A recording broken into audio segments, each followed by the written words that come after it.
And welcome to 15.2, where we're going to be discussing homogeneous aqueous systems. In this particular section, we're going to take a look at what happens when a solvent, in our case we're going to be using water, that's why it's called an aqueous system. We're going to take a look at what happens when water dissolves various substances. We'll be talking about the different types of substances that can dissolve, how it does the dissolving itself, and some of the properties, particularly the electrical conductivity, that these solutions have. So let's go ahead and jump in.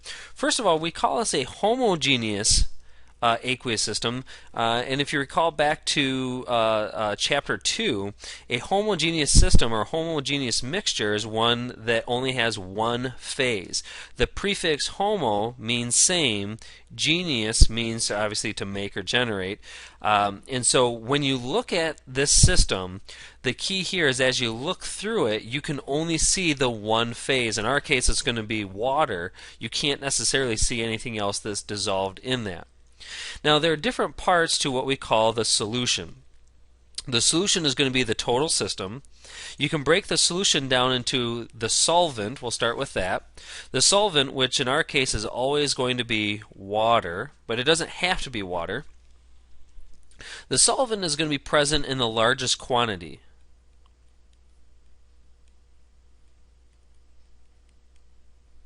Between the two substances. The solute is going to be what's being dissolved.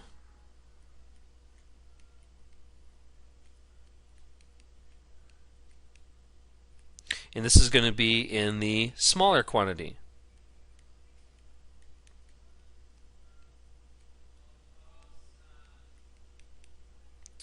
Alright, so let's go ahead and make a solution here.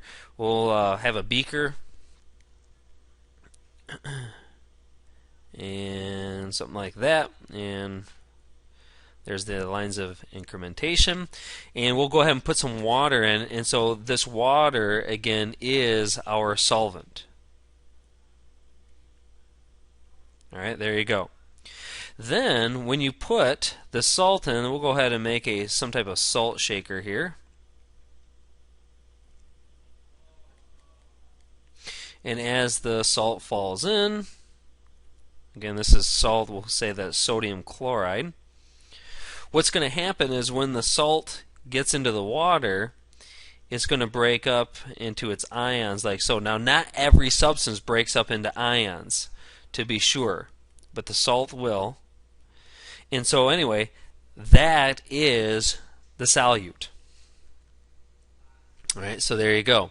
Now, what can happen is that you can actually have a reaction depending on what's in the water already.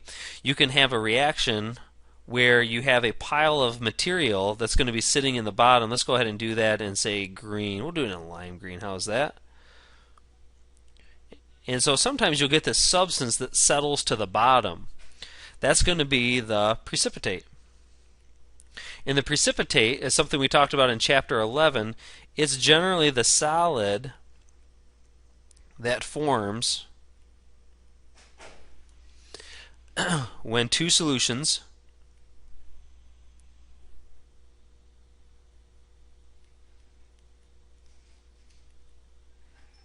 are mixed. Now, it doesn't form every time, but depending on what's in the solutions, it can form. The key here is that the precipitate is not part of the solution.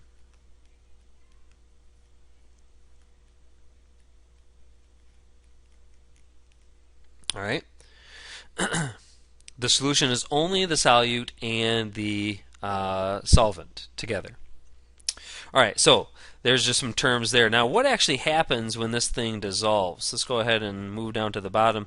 There's a link here that you can actually follow yourself that's going to be showing how things work, and we'll come back to that in just a few minutes.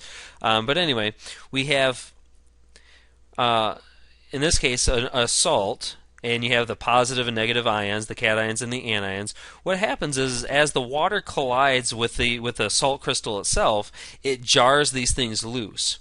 And so in this case, the anion got jarred loose this way, this cation got jarred loose this way, and so on and so forth. Well, generally what happens, and it really depends on how this salt forms or what type of salt this is, in some cases this anion can reattach itself. Now it's obviously going to reattach itself to a cation, but in other cases the ions are going to be surrounded by water molecules, and that's called solvation.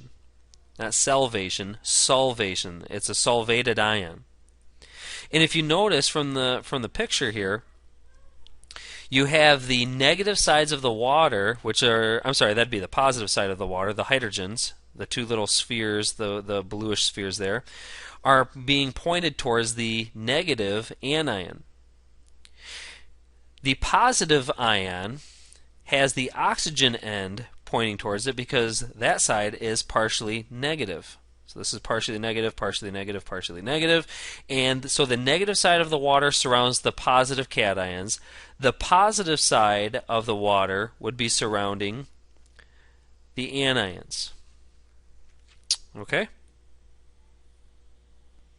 And so just to make some simple notations here, you have the cations surrounded by the negative side of the water,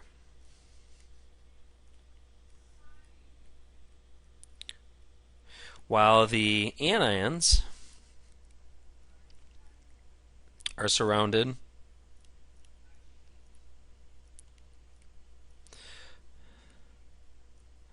by the positive side of water. The reason why water can dissolve substances is because of its polarity. But the thing of it is that it only dissolves other polar or ionic substances so that it can surround it in this type of a fashion.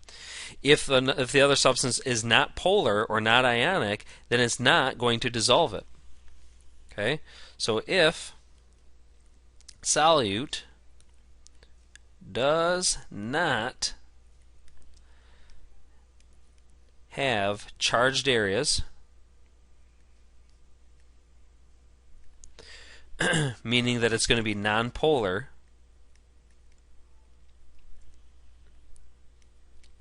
it will not dissolve in water. You have to use some other solvent, actually a nonpolar solvent, to dissolve that. So here's the deal. Polar substances dissolve in polar solvents. Nonpolar substances dissolve in nonpolar solvents. And so we follow the rule that like dissolves like. All right? All right, in the next podcast, we're going to take a look at some of the properties, electrical properties, that these solutions will exhibit. We'll see you next time.